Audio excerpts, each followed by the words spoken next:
ಆತ್ಮೀಯ ವೀಕ್ಷಕರೆಲ್ಲರಿಗೂ ನಮಸ್ಕಾರಗಳು. ಈ ದಿನ ಫಿಂಗರ್ ಸ್ಲೀವ್ಸ್ನ ಬಗ್ಗೆ ಮಾಹಿತಿಯನ್ನು ನೀಡುತ್ತೇನೆ. ನಾವು ತುಂಬ ಹೊತ್ತು ಮೊಬೈಲನ್ನು ಬಳಸಿದಾಗ, ಅಂದರೆ ಮೊಬೈಲಲ್ಲಿ ಟೈಪ್ ಮಾಡಿದಾಗ ಅಥವಾ ನಾವು ಮೊಬೈಲ್ನಲ್ಲಿ ಗೇಮ್ ಆಡಿದಾಗ ನಮ್ಮ ಕೈ ಬೆರಳುಗಳಿಗೆ ಆಯಾಸವಾಗುತ್ತದೆ. ಬೆರಳುಗಳ ತುದಿಗಳು ನೋವು ಕಾಣಿಸಬಹುದು ಅಥವಾ ಜುಮ್ ಅನ್ನುವಂಥ ಅನುಭವವಾಗಬಹುದು.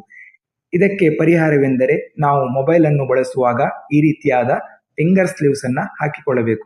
ಈ ರೀತಿಯಾದಂತಹ ಫಿಂಗರ್ ಸ್ಲೀವ್ಸ್ ಅನ್ನ ನಾವು ಕೈ ಬೆರಳುಗಳಿಗೆ ಹಾಕಿಕೊಂಡು ಮೊಬೈಲ್ನಲ್ಲಿ ಟೈಪ್ ಮಾಡುವುದಾಗಲಿ ಅಥವಾ ನಾವು ಮೊಬೈಲ್ನಲ್ಲಿ ಗೇಮ್ ಆಡುವುದಾಗಲಿ ಮಾಡಿದಾಗ ನಮ್ಮ ಕೈ ಬೆರಳುಗಳಿಗೆ ಆಗುವಂತಹ ನೋವನ್ನ, ಆಯಾಸವನ್ನ ತಪ್ಪಿಸಬಹುದು. ಈ ರೀತಿಯಾದಂತಹ ಫಿಂಗರ್ ಸ್ಲೀವ್ಸ್ಗಳು ಆನ್ಲೈನ್ನಲ್ಲಿ ಲಭ್ಯವಿದೆ. ನೀವು ಆನ್ಲೈನ್ನಿಂದ ಖರೀದಿಸಿಕೊಂಡು ಬಳಸಬಹುದು. ಧನ್ಯವಾದಗಳು.